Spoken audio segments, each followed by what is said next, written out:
السلام علیکم ورحمۃ اللہ وبرکاتہ۔ تعلیم القرآن کلاس نمبر 22۔ آج کی کلاس میں ہم سورۃ البقرہ کی آیت نمبر 21 سے آغاز کریں گے۔ اعوذ باللہ من الشیطان الرجیم، بسم اللہ الرحمن الرحیم۔ یکاد البرق یخطف ابصارهم کلما ضاء لهم مشوا فیہ واذا اظلم علیہم قاموا ولو شاء اللہ لذہب بسمعہم وابصارہم ان اللہ علی کل شیء قدیر۔ پہلے ہم لفظی ترجمہ پڑھ لیتے ہیں، پھر الفاظ کی تشریح کریں گے۔ یکاد البرق یخطف ابصارہم، یکاد قریب ہے، یہ افعال مقاربہ میں سے یعنی قریب کسی بات کو ظاہر کرنے کے لیے آتا ہے۔ مزید تفصیل ہم آیت کے ترجمے کے بعد دیکھیں گے۔ تو اس کا معنی عام طور پہ کیا جاتا ہے قریب ہے یا ممکن ہے۔ البرقو کے بجلی، یخطف اچک لے، یخطف اچک لے، ابصارہم ان کی آنکھوں کو یا ان کی بینائی کو۔ ابصار بینائی یا آنکھیں۔ کلما جب کبھی، اضاء لہم، اضاء چمکتی ہے، لہم ان کے لیے، لہم ان کے لیے۔ کیا چمکتی ہے؟ ضمیر اس کا فاعل ہے اور برق اس ضمیر کا مرجع ہے، تو بجلی اصل میں یہاں اضاء کا فاعل ہے، لیکن یہاں پر بیان نہیں، صرف فعل کے اندر جو ضمیر ہے وہی اس کا فاعل کہلائے گی۔ اضاء لہم وہ ان کے لیے چمکتی ہے، کس غرض سے؟ راہ دکھانے کے لیے، وہ ان کے لیے، وہ ان کو راہ دکھانے کے لیے چمکتی ہے۔ مشو یہ نتیجہ ہے، کلما شرط کے طور پہ آ رہا ہے اور اضاء فعل شرط کہلاتا ہے، مشو جواب شرط۔ تو اس کے جواب میں، اس کے نتیجے میں مشو وہ چلتے ہیں، یہ ویسے فعل ماضی ہے لیکن یہاں شرط والا جو مفہوم ہے اس کی وجہ سے اضاء جو فعل ماضی تھا اس کا بھی ترجمہ مضارع میں اور مشو کا ترجمہ بھی مضارع میں ہو رہا ہے۔ مشو وہ چلتے ہیں، فی دو الفاظ ہیں، فی حرف جار اور ہے ضمیر، اس میں، وہ اس میں چلتے ہیں یا چلنے لگتے ہیں، چل پڑتے ہیں۔ وَإِذَا اور جب، یہ دو الفاظ ہیں، و حرف عاطف ہے اور اذا جب، اظلم وہ تاریک ہوتی ہے یا اندھیرا کر دیتی ہے، وہ بجلی ان کے لیے تاریکی کر دیتی ہے، اندھیرا کر دیتی ہے۔ علیہم ان پر، علی حرف جار ہے اور جب آگے ضمیر آ جائے تو الف نہیں پڑھا جاتا لام پر، لام کے ساتھ، بلکہ یا اپنی اصل حالت میں واپس آ جاتی ہے۔ علیہم ان پر یا ان کے لیے، جب وہ ان پر اندھیرا کر دیتی ہے، ان کے لیے اندھیرا کر دیتی ہے۔ یہ اذا بھی شرط کے طور پہ آ رہا ہے، اظلم فعل ماضی ہے لیکن معنی مضارع میں ہوں گے، اندھیرا کر دیتی ہے۔ علیہم ان پر، قامو تو وہ ٹھہر جاتے ہیں، رک جاتے ہیں۔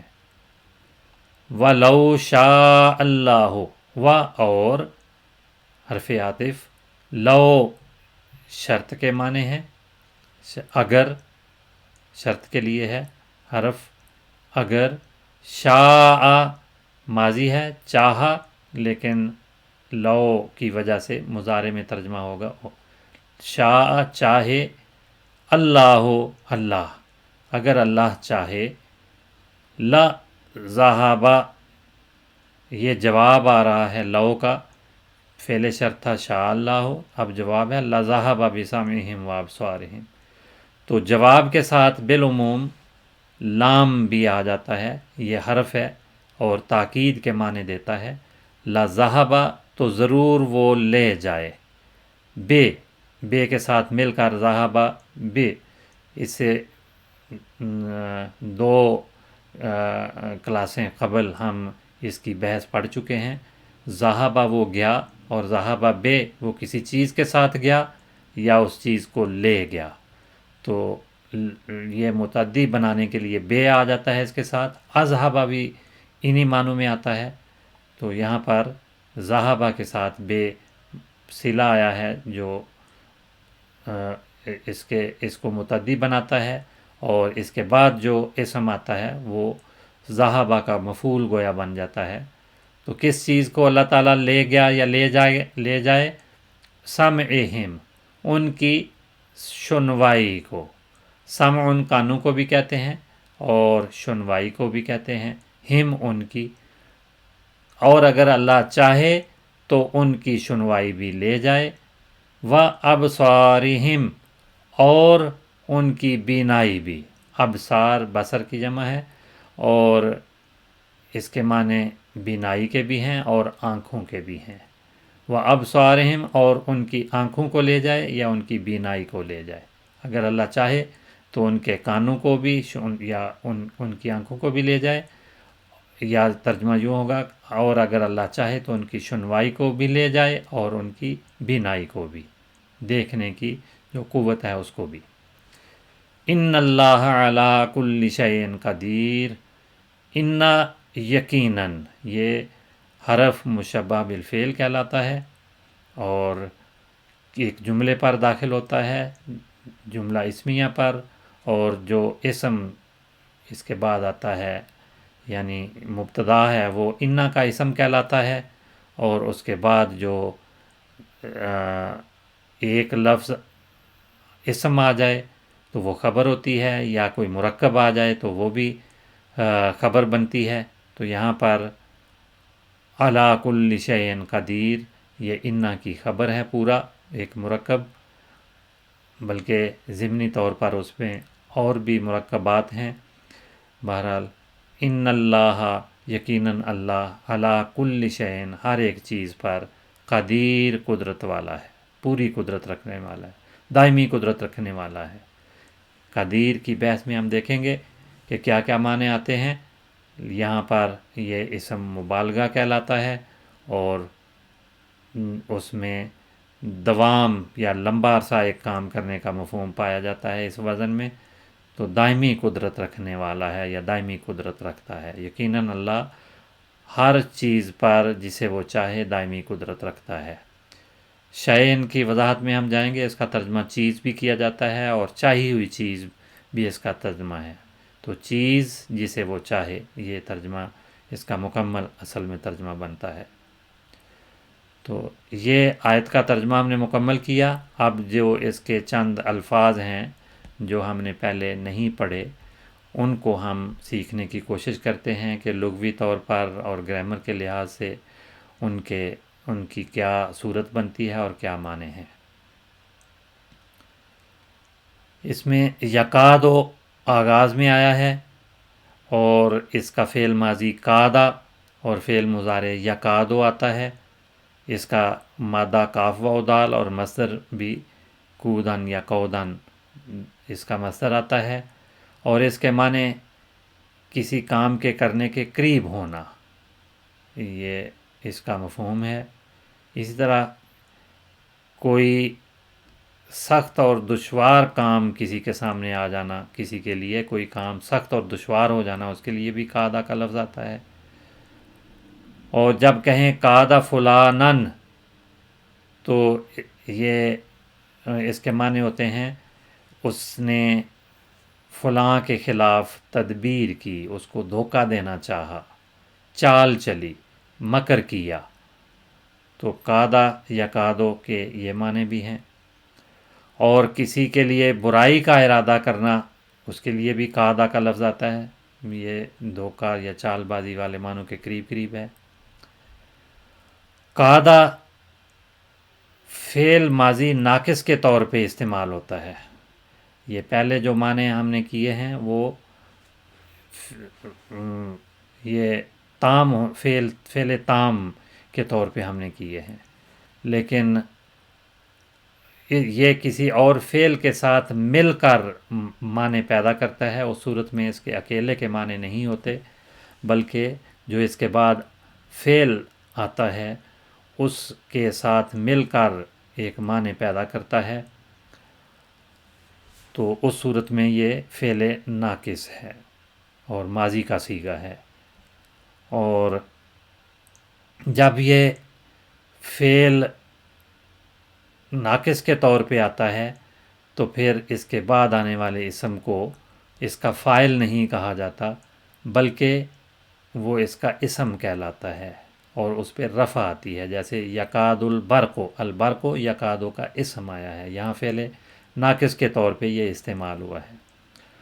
اور اس کا اسم تو مرفوع ہوتا ہے اور اس کی خبر ایک فعل کے ساتھ آتی ہے، وہ فعل مضارع کی صورت میں آتا ہے. اور فعل مضارع کی دونوں صورتیں آ جاتی ہیں. بعض اوقات فعل مضارع مرفوع بھی ہوتا ہے، فعل مضارع منصوب بھی ہوتا ہے. یہ جس طرح سے ہم اسم کے اعراب کی بحث کرتے ہیں 3 اعراب ہیں، تو فعل کے بھی اسی طرح سے 3 اعراب ہوتے ہیں. اور فعل مضارع جو ہے وہ مورب ہوتا ہے، اس پہ اعراب تینوں آتے ہیں. کبھی وہ رفع کی صورت میں آتا ہے، کبھی نصب کی صورت میں، کبھی جزم کی صورت میں. تو جزم صرف فعل کے ساتھ اعراب کی حالت ہے، اسم میں جزم نہیں ہوتی بلکہ اسم میں جر ہوتی ہے. تو یہ دونوں چیزیں الگ الگ ہیں. جر صرف اسم پہ آتی ہے اور جزم صرف فعل پر آتی ہے. تو یہ جو قادہ کا فعل ہے، یہ جب فعل ناقص کے طور پہ آتا ہے تو اس کے بعد اسم مرفوع آتا ہے، اور جو خبر ہے وہ ایک فعل مضارع کی صورت میں آتی ہے. وہ مرفوع بھی اور منصوب بھی دونوں طرح سے بھی انا کے ساتھ منصوب بھی ہو جاتا ہے. اور اس کا معنی یا مفہوم کیا بنتا ہے؟ جو خبر اسم کے بارے میں بیان ہوتی ہے اس خبر کے قریب ہونے پر یہ دلالت کرنے والا فعل ہے. اور آگے لمبی تفصیل گہری ہو جائے گی، میں اس کو چھوڑتا ہوں. اور کبھی یہ ارادے کے معنوں میں بھی آتا ہے. قادہ ارادہ کے معنی ہیں کہ وہ ارادہ کرنے لگا ہے. جیسے اکاد اخفیہا، میں چھپانے کا ارادہ کر رہا ہوں، چھپانا چاہتا ہوں. اور اسی طرح سے جب کہتے ہیں عرف فلان ما یکاد منہ، کہ فلاں کو معلوم ہو گیا کہ اس کے ساتھ کیا چال چلی جا رہی ہے، اس کے ساتھ کیا چاہا جا رہا ہے. اور قادہ سے جو فعل ماضی متکلم کا صیغہ آتا ہے وہ کد تو آتا ہے، کد تو. لیکن بعض ناوی جو ہیں قد تو بھی اس کو استعمال کرتے ہیں، میں قریب تھا یا میں قریب ہوا. تو یہ یکادو کا استعمال ہے، فعل ناقص ہے اور فعل مضارع یختفو کے ساتھ مل کر آیا ہے، مل کر معنی پیدا کر رہا ہے. یختفو کیا ہے؟ خیت تو فے اس کا مادہ ہے، خطفہ فعل ماضی ہے، یختفو اس کا فعل مضارع ہے، خطفن اس کا مصدر ہے. اور اس کے معنی ہوتے ہیں کسی چیز کو اچک لینا، اچکنا، جھپٹا مارنا، چھین لینا، یہ اس کے معنی ہوتے ہیں. اور خطف البرق البصر کے معنی ہیں بجلی کا نگاہ کو خیرہ کر دینا، یعنی بجلی نے جو دیکھنے کی قوت ہے اس کو خیرہ کر دیا، اس طرح سے اس کو ایک طرح سے اندھا کر دیا، وہ دیکھنے کے قابل نہ رہا. تیز روشنی جب آنکھوں میں پڑتی ہے تو آنکھ دیکھنے کے قابل نہیں رہتی. اور اسی سے پھر اس کے یہ معنی بھی بنتے ہیں کہ کسی کو اندھا کر دیا یا بینائی چھین لی. یخطف ابصارہم، ان کی بینائی کو اللہ تعالیٰ چھین لے گا. البصر و ابصار اس کی جمع ہے، البصر واحد ہے جس کے معنی العین یعنی آنکھ ہے، اور بصر دیکھنے کی قوت کو بھی کہتے ہیں. اس کی جمع ابصار جو یہاں استعمال ہوئی ہے، آنکھ یا سمجھ. اور اولو الابصار، آنکھوں والے، دیکھنے والے، سمجھنے والے، عقل والے اس کا ترجمہ کیا جاتا ہے. تو ابصار کے معنی عقل سے دیکھنا یا کسی بات کو سمجھ لینا، ان معنوں میں بھی یہ استعمال ہوتا ہے. اس سے فعل ماضی بصرا یبصر آتا ہے، بصرن جو ہے مصدر آتا ہے، اور یہی اسم کے طور پہ آنکھ کے لیے بھی استعمال ہوتا ہے یا دیکھنے کی قوت کے لیے بھی. اس کے معنی ہے سمجھنا، جاننا یا باخبر ہونا. کل ما، کلا اور ما یہ دو الفاظ سے مرکب ہے. کل کا لفظ جو ہے اس کے معنی ہوتے ہیں سب، یہ اسم ہے، یا تمام اس کے معنی ہوتے ہیں سارے کے سارے، سب کے سب، ہر ایک بھی اس کا ترجمہ ہوتا ہے. اور یہ لفظ اپنے مضاف الیہ کے تمام افراد یا تمام اجزاء کے استغراق کا فائدہ دیتا ہے، یعنی اس میں مضاف الیہ کے لفظ میں جو بھی اس کا مفہوم ہے، ساری چیزیں، تمام کی تمام چیزیں شامل ہوتی ہیں. جیسے کل امرئن کے معنی ہیں ہر انسان، ہر شخص، تو ہر شخص اس میں شامل ہو جاتا ہے. کل امرئن بما کسب رہین. تو یہ افرادی لحاظ سے کسی چیز کا سب شامل ہو جانا، یا اجزاء کے لحاظ سے کسی چیز کا سب شامل ہو جانا. جیسے کل مسلم علی المسلم حرام دمہ و مالہ و عرضہ. تو یہ مختلف اجزاء ہیں المسلم کے جن کو شامل کرنے کے لیے کل کا لفظ یہاں آیا ہے. اور اس کے معنی اس کے مضاف الیہ کے مذکر اور مؤنث ہونے کے لحاظ سے الگ الگ بھی ہوتے ہیں. اور اس کل کے ساتھ ما کا اضافہ کر دیا جائے تو یہ عام طور پر ظرف زمان کے طور پہ ہوتا ہے، وقت کی عمومیت کو ظاہر کرنے کے لیے آتا ہے. جیسے وَكُلَّمَا جَاءَكُمْ رَسُولٌ، جب کبھی بھی، یعنی وقت کو عموم میں داخل کر دیا اور اس میں ہر اس وقت کو شامل کر دیا جس میں بعد کی بات پوری ہونے والی تھی. اور یہ لفظ کبھی وصف یا صفت بھی بنتا ہے، اور اس صورت میں یہ کمال کا فائدہ دیتا ہے. جیسے هو العالم کل العالم، کہ وہ مکمل طور پہ عالم ہے، تو کمال کا فائدہ دیتا ہے. اسی طرح سے تاکید کے لیے بھی آتا ہے فسجد الملائکۃ کلہم، تو کل کا لفظ یہاں تاکید کے لیے آیا ہے.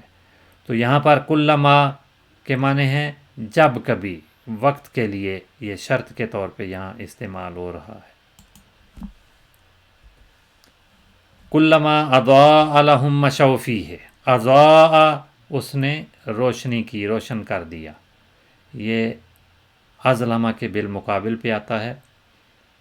اور اضاء باب فعال ہے، فعل ماضی اضاء، فعل مضارع یضیء، مصدر اضاءۃ، اور اضاءۃ افعال کا وزن ہے تا مدورہ، تا گول اس کے آخر میں شامل ہو گئی. تو افعال کا وزن ہے جو تبدیلی ہو کے افعال بن رہا ہے، افعاتن. تو اس کے معنی ہیں آگ وغیرہ کا کسی شخص یا شے کو ظاہر کرنا.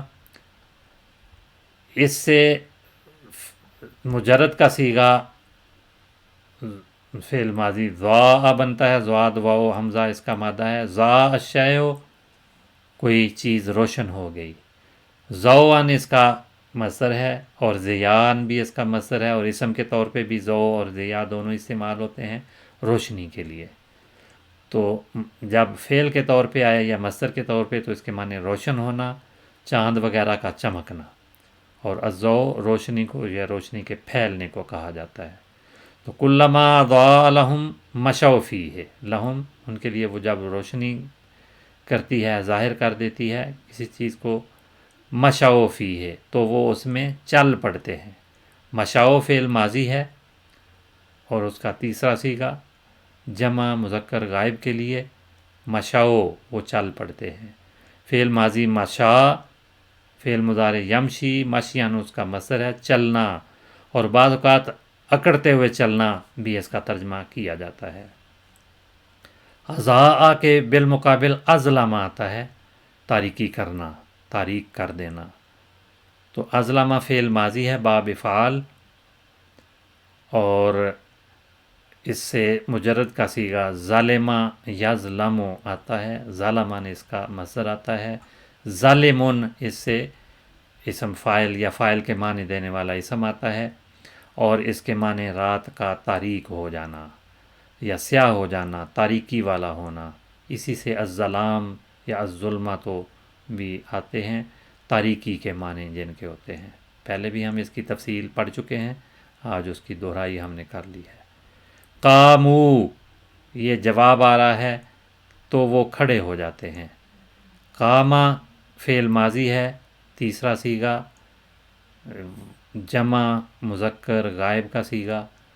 اس کا ماضی پہلا صیغہ قام آتا ہے، فعل مضارع یقوم و قومن اس کا مصدر. اسی طرح اور مصادر بھی ہیں کہ یامن، قومتن، قامتن.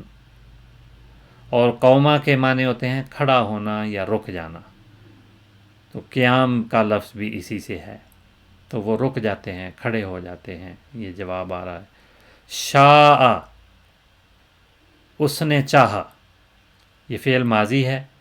شاء فعل مضارع یشاء، شیئن اس کا مصدر ہے، اور اس سے اسم فاعل شاءن بنتا ہے اور مفعول بنتا ہے مشیئن.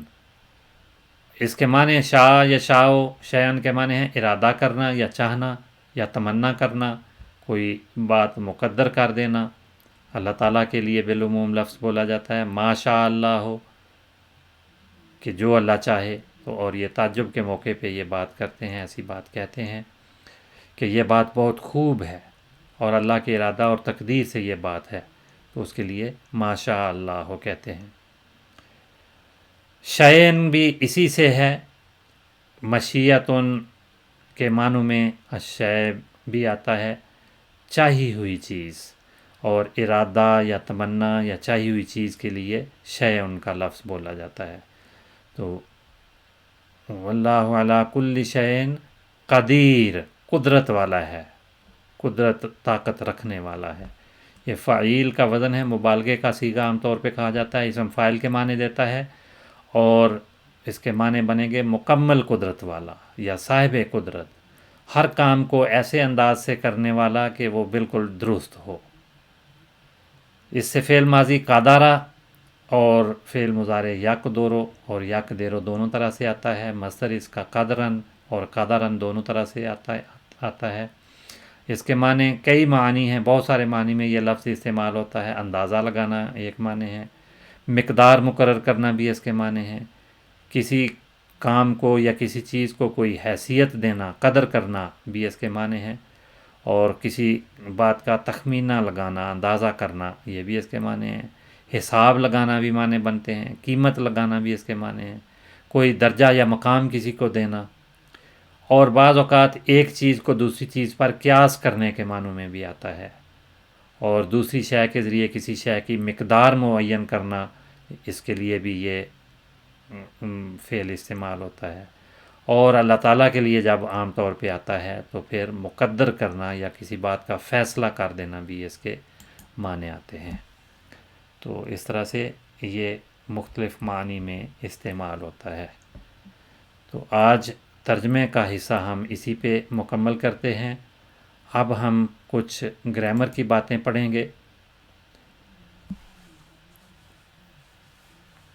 اسم کی بحث جب ہم کرتے ہیں تو اسم کی بہت ساری اقسام بنتی ہیں. ایک لحاظ سے جو اس کی قسمیں ہیں وہ تعریف و تنکیر یا معرفہ اور نکرہ کہلاتی ہے. اور معرفہ کے معنی ہوتے ہیں خاص، معین، یعنی جس کی پہچان ہے، اور نکرہ عام کو کہتے ہیں جس کی پہچان نہ ہو، جو عام چیز ہے. تو اس کی تعریف اگر ہم کریں تو ترجمہ بنے گا کہ جس اسم سے کوئی معین چیز سمجھ لی جائے، سمجھ میں آ جائے، وہ اسم معرفہ کہلاتا ہے۔ جیسے انا، میں، یہ اسم معرفہ ضمیر ہے اسماء کی قسم میں سے، اور زیدن ایک ظاہر اسم ہے، معین ایک شخص اس سے مراد ہے، کوئی اور اس سے مراد نہیں ہے۔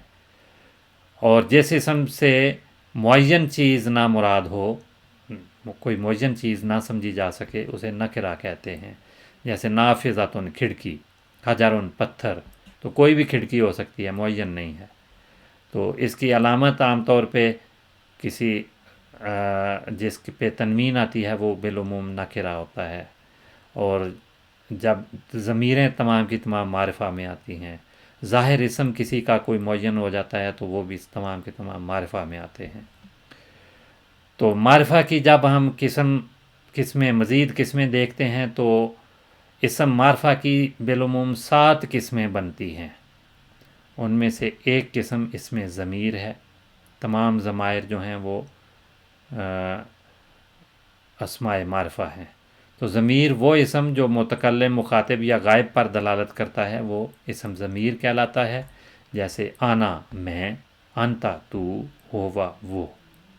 اور اسم ضمیر کو مضمر بھی کہتے ہیں، اسم مضمر، یعنی عملاً تو اس کا معنی بنے گا کہ وہ اسم جو چھپا ہوا ہے، اس کے اندر کوئی ظاہر معین طور پہ کوئی کسی کی طرف اشارہ کرنے والا جو اسم ہے۔ تو ضمیر کے علاوہ باقی تمام اسماء کو اسم ظاہر یا اسم مظہر کہا جاتا ہے۔ مضمر اور مظہر، مظہر جو ظاہر ہو، مضمر جو چھپا ہوا ہو۔ پھر ایک اور قسم معرفہ کی اسم علم ہے، یعنی کسی خاص چیز کا، جگہ کا یا شخص کا نام ہو تو وہ اسم علم کہلاتا ہے۔ بکرن، مکہ تو، النحو، یہ خاص چیزوں کے نام یا جگہوں کے نام ہیں تو یہ اسماء علم کہلاتے ہیں۔ اسم اشارہ جو بھی ہیں وہ تمام کے تمام معرفہ ہیں۔ جیسے حاذا، اسماء اشارہ وہ ہوتے ہیں جو کسی خاص چیز کی طرف اشارہ کرنے کے لیے بیان ہوتے ہیں۔ تو حاذا یہ، حاذان یہ دو، ہاؤلائے یہ سب، حاذہ یہ مؤنث، ہاتان یہ دو مؤنث، ہاؤلائے یہ سب مؤنث۔ تو یہ اسماء اشارہ ہیں جو معرفہ ہیں۔ اسماء موصولہ جتنے ہیں وہ بھی معرفہ ہوتے ہیں۔ وہ اسم جو کسی مذکور چیز کا تعلق مابعد جملے سے جوڑے وہ اسم موصول کہلاتا ہے۔ جیسے اللذی، اللذان، اللذین، اللتی، اللتان، اللواتی، اور بھی ہیں بعض اور اسماء بھی ان کے علاوہ ما، من وغیرہ بھی استعمال ہوتے ہیں تو وہ معرفہ ہو جاتے ہیں۔ اور پھر وہ اسم جو لام کے ساتھ معرف ہوتا ہے، معرفہ بنتا ہے، یعنی وہ اسم جس کے شروع میں الف لام شامل ہو جاتا ہے، جیسے الکتاب، تو یہ معرفہ کی ایک قسم ہے۔ اسی طرح اضافت کے ساتھ بھی کوئی اسم معرفہ بن جاتا ہے۔ نکرہ اسم جو مضاف بن جائے اور اس کا مضاف الیہ کوئی اس کے ساتھ آ جائے تو وہ اسم بھی معرفہ ہو جاتا ہے۔ تو جو مضاف اسم ہو وہ بھی معرفہ کہلاتا ہے۔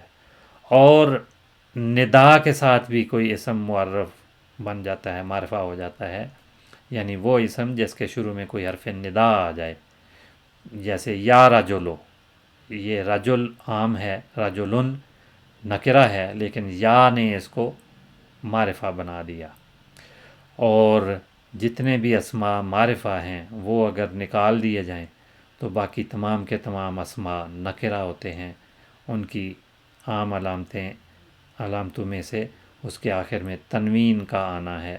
بعض اوقات یہ تنوین نہیں آتی، لیکن عام پہچان یہ ہے کہ اس کے آخر میں تنوین آ جائے تو وہ اسم نکرہ ہوتا ہے۔ تو یہ سلسلہ انشاءاللہ تعالی چلتا رہے گا۔ ہم اسی طرح سے ہر کلاس کے آخر میں کوشش کریں گے کہ چند منٹ میں ہم گرامر کی، جس میں صرف اور نحو دونوں کی باتیں ہیں، وہ ہم سیکھیں گے۔ ابتدائی اسباق میں ہم جو مختصر سا علم صرف ہے، یعنی ایک لفظ کو کیسے بنایا جاتا ہے، اس کی کیا کیا شکلیں ہوتی ہیں، یہ تمام بحث ہم مکمل کر چکے ہیں۔ اب ہم یہ زیادہ حصہ نحو کا پڑھ رہے ہیں، اس لیے ان باتوں کو اگر ذہن میں رکھیں گے تو ہمارے لیے قرآن کریم کا ترجمہ سیکھنا آسان ہو جائے گا۔ اب ہم اس کلاس کو ختم کرتے ہیں، وقت ختم ہو رہا ہے۔ السلام علیکم ورحمۃ اللہ وبرکاتہ۔